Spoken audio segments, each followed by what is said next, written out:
מזכירות לי במתיני, את יפה בלב מדבר, נותנת לי את נשמתך. Shalom Uvracha mes chéris, Be'ezrat Hashem, on arrive à Hag Pesach.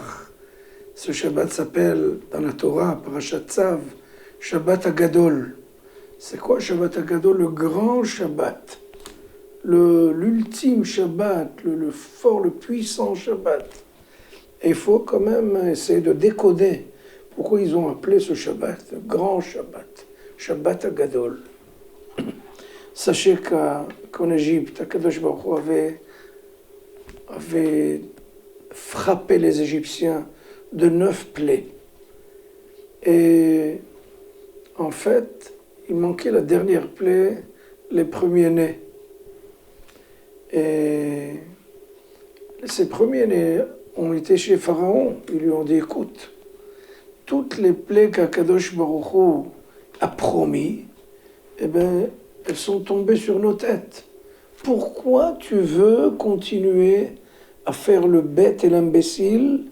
Et cette fois-ci, on va trépasser tous les premiers-nés, et y compris toi. Pharaon, avec la tête dure comme fer, non, il ne va rien avoir. Mais ils lui ont dit, mais il y a déjà 9 plaies qui sont tombées. Un peu sois logique. Il ne veut rien savoir. Eh bien, les premiers-nés se sont disputés contre l'armée de Pharaon. On lit ça, c'est écrit dans les Tehilim. Les Makkeh Mitzraïm Biprorehem. Et tu as frappé les Égyptiens avec les premiers-nés égyptiens. Donc tu as fait la guerre, une guerre civile entre l'Égypte et l'Égypte. Ça, c'est... En fin de compte, bien entendu, Pharaon n'a pas entendu écouter. Et bien entendu, il n'y avait pas une maison sans des cris, des pleurs, des sanglots. Mais c'est pas fini.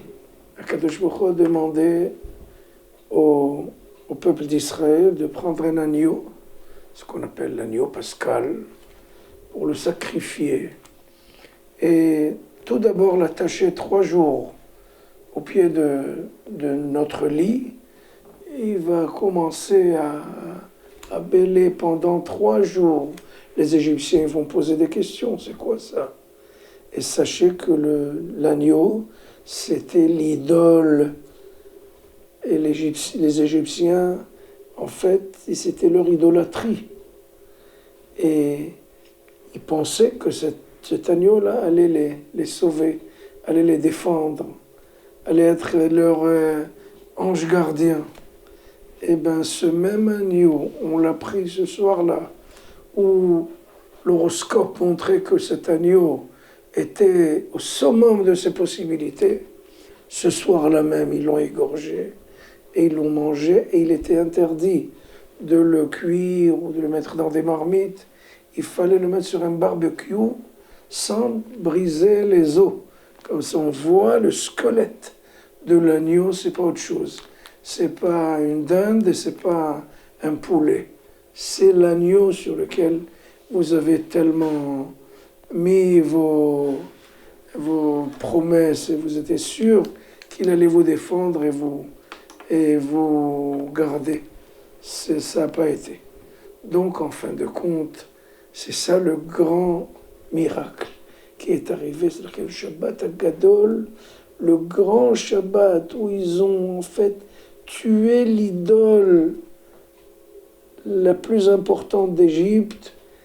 Et c'est là que les Égyptiens, en fin de compte, ont été persuadés que ce peuple-là est en fait dirigé par le divin, par le maître du monde. Il y a un maître au monde. Et ce qu'ils ont cru, le Pharaon croyait que c'était une idole, le Nil c'était une idole, et la plus grande idole c'était l'agneau. Eh bien, Kadosh Baruch Hu a prouvé autrement que ce peuple-là va être, Bezrat Hashem, le peuple d'Israël va être protégé, même s'il doit se faire la guerre contre cet agneau-là. Hashem, on l'a fait, on a triomphé. Shabbat Shalom, Chag Sameach.